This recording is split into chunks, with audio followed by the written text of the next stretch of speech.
तोहरे बिना सांस ना आवे आवे आवे तोहरे बिना सांस ना आवे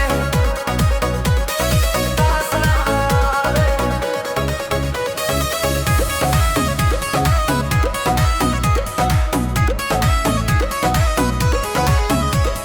सुबह के पहला उजाला तोहरे चेहरा लागे, आँख खुले तो नाम तोहार होठन पे आ जागे, होठन पे आ जागे। भीड़ भरे इस शहर में भी तू अलग नजर आवेलू, लाखन चेहरा देखनी साजन पर तू दिल में बस जालू। न चाही ताजमहल हमके न दुनिया के शान, तोहरे गोदी सर रख के मिल जाला अरमान। तोरे बिना सांस ना आवे, तोरे बिना चैन दिल हर घड़ी पुकारे नाम, तोरे बिना रह पाए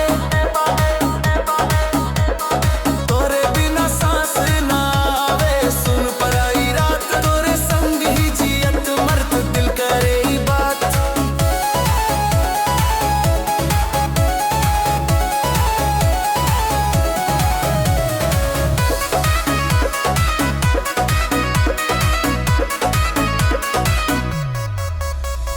बरसात के भीगे मौसम में तोहरे हाथ थमी, बूंद बूंद गिरत पानी में तोहरे नाम लिखी, तोहरे नाम लिखी।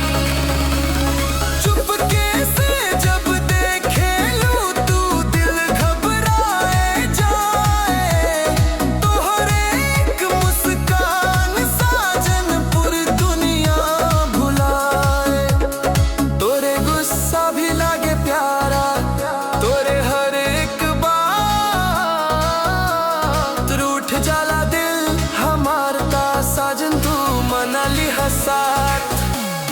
तोरे बिना सांस ना आवे, तोरे बिना जान भगवान से के मांग तोहार साथ हर हाल। तोरे बिना सांस ना आवे, हर दिन हर रात तोरे नाम ही लिखल है हमारे एक बात।